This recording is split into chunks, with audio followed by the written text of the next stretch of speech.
But पैसा है मेरे पास 5 लाख रुपए, तो मैं इंपोर्ट करूं ओसीसी को। आज छोटी से बड़ी चीज पैकिंग में आती है। वॉशिंग मशीन भी किसी पैकिंग में तो उसको रखना ही पड़ेगा।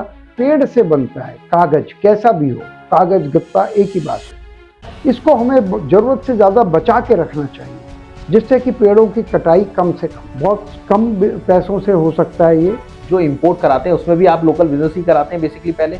जब आपको नॉलेज हो जाए, हौसला हो जाए, तो आप इंपोर्ट करना शुरू कर दीजिए। अच्छा, इसका बनता क्या है बेसिकली सर? वो अब खराब हो गया, वो डब्बा पुराना हो गया, वो फट गया, टूट गया, लेकिन उसका फाइबर तो फाइबर ही रहा, तो वो फाइबर रीयूजेबल हो जाता है। तो आप 30, 40, 300 कंटेनर तक चले जाएंगे, जो लोकल में आप नहीं जा पाएंगे। हमारे बीच है doctor Ashok Gupta sir. Sir बहुत बहुत नमस्कार आपका। सर आज हम वो टॉपिक डिस्कस करने वाले हैं जो कि बिल्कुल फ्रेंडली टॉपिक है।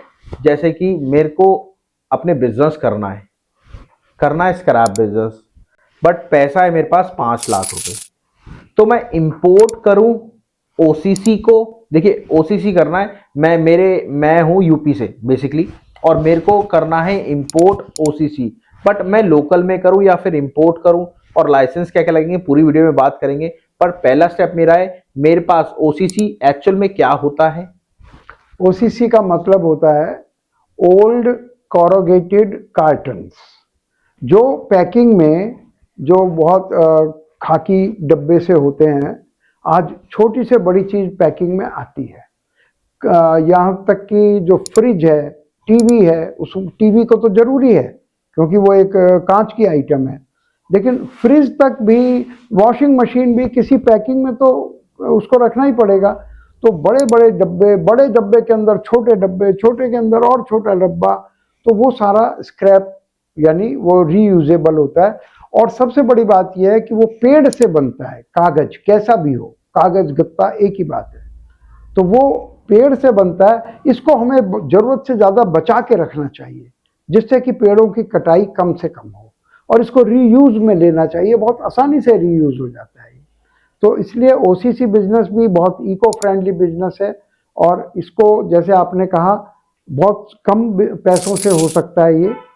और इसको आप मैं तो ये कहता हूँ शुरू में आप लोकल बिजनेस कीजिए, जिससे आपको इसकी एक फील आ जाए। But sir local business customer क्या समझते हैं कि लोकल बिजनेस हम छोटी छोटी दुकानों से खरीदें।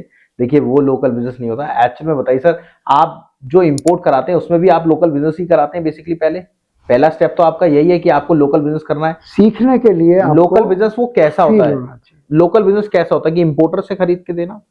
वो हाँ, इंपोर्टर से भी ले सकते हैं आप, और हर तरह से ले सकते हैं। यानी पूरी सीक्वेंस आपको पता होनी चाहिए, गली से लेकर इंपोर्टर तक वो पूरा आपको नॉलेज होनी चाहिए।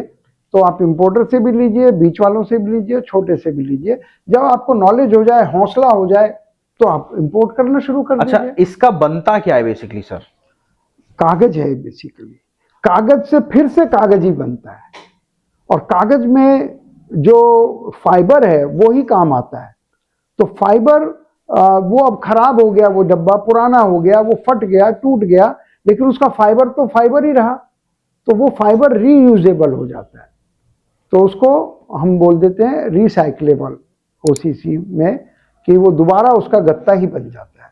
पहले कागज बनता है, कागज को उसमें नालियां बना के गत्ता बन जाता है। गत्ता बन जाता है। ठीक है। अच्छा, ये सवाल तो हो गया सर, क्या इंपोर्ट करना ओसीसी सही है?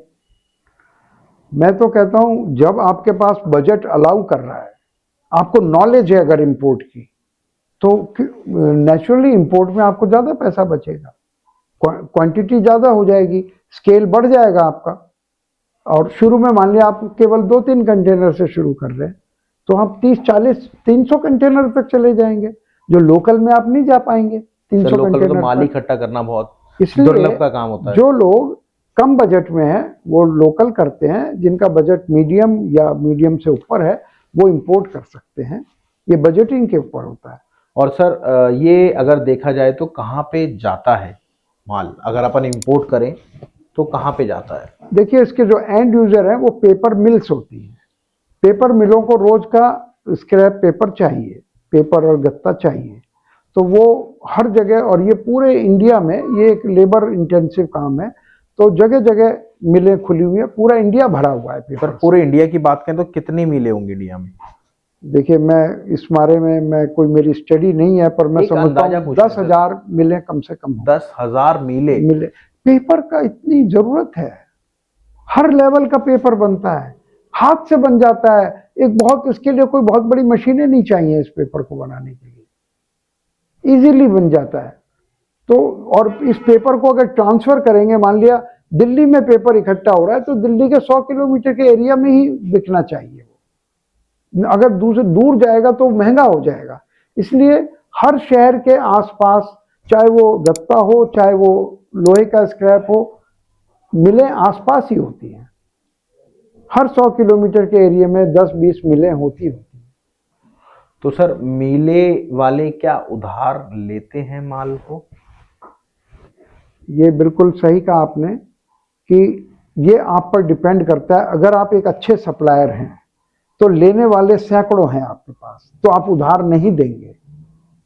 लेकिन अगर आप छोटे हैं, आपके पास ज़्यादा सप्लायर्स नहीं हैं, तो छोटे लोग उधार दे देते हैं। लेकिन अगर आप अच्छे लेवल पे कर रहे हैं तो आपको उधार देने की कोई जरूरत, आप एक ऐसी आइटम में काम कर रहे हैं जिसकी शॉर्टेज है, तो क्या जरूरत है आपको उधार देने की। और वहीं बात करें सर, देखिए सारा काम होता है प्रॉफिट का, क्या इसमें प्रॉफिट है? बिना प्रॉफिट के क्या कोई काम हो सकता है? ये कहना, आप ये तो कह सकते थे कि प्रॉफिट कम है या ज़्यादा है, उसकी भी कोई परिभाषा नहीं है। अगर आप एक काम को अच्छे लेवल पर कर रहे हैं तो उसी में प्रॉफिट ज़्यादा है, और अगर आप उस काम को करना नहीं जानते हैं तो उसमें लॉस हो जाएगा। आज बहुत सी फैक्ट्रीज जो है वो बिक जाती हैं और दूसरा उसको खरीदने वाला उसको चला लेता है और उससे प्रॉफिट कमाता है। एक 10-5 करोड़ की फैक्ट्री वो 2 करोड़ में बिक के और फिर वो प्रॉफिट में आ जाती है। कैसे आ जाती है? नॉलेज होती है। नॉलेज। हम बार बार स्टार्टअप इंडिया में हमारी कोशिश यही है कि हम नॉलेज को सुप्रीम माने, हम नॉलेज को गेन करके उससे पैसा बनाएं, ना कि पैसे से। पैसा तो चाहिए लेकिन पैसा मिल जाता है और नॉलेज नहीं मिलती है। अगर आपके पास पैसा है भी तो बिना नॉलेज के कैसे करेंगे आप? तो हमारी बार बार, हम अपने बच्चों को ये तो कहते हैं आप बीए कर लो, एमए कर लो, एमबीए कर लो, लेकिन और उनके ऊपर हम बहुत खर्चा करते हैं। 10,000, 20,000, 10 लाख रुपए फीस, 20 लाख रुपए फीस, अपने ऊपर 10,000 खर्च करने में भी जोर पड़ता है। हम सोचते हैं हम बिना पैसा खर्च करे बिजनेस कर लें और अपने बच्चों का काम चलाएं, अपने फैमिली का काम चलाएं, अपने ऊपर इन्वेस्ट नहीं करते। वो बात सही है कि एक पिता अपने लिए कमीजें नहीं खरीदेगा, अपने बच्चों के लिए बहुत महंगे कपड़े खरीद लेगा। तो हम वही लोग हैं जो अपनी अपनी ग्रोथ के लिए खर्चा ना करके और ऐसी चीजों में खर्चा कर देते हैं जहां से रिकवरी नहीं होनी है। बिल्कुल सर, थैंक यू, आपने इतना गाइड करा। और मेरी रिक्वेस्ट है, देखिए अगर हमारा फ्री सेशन भी होता है जिसमें आपको, जी हाँ, live Ashok sir, doctor Ashok Gupta sir मिलते हैं और आपके जो भी सवाल होते हैं उसका जवाब देते हैं। जैसे मैं सवाल पूछ रहा हूँ, अशोक सर जवाब दे रहे हैं। तो आपको अगर उसमें आना है तो सर का नंबर मैंने दे रखा है, सर से डिटेल ले लो या फिर सर की टीम उठाएगी, उनसे डिटेल ले लो। Thank you for coming, thank you, धन्यवाद सर, थैंक यू राहुल, आपने जवाब दिया। Thank you Rahul.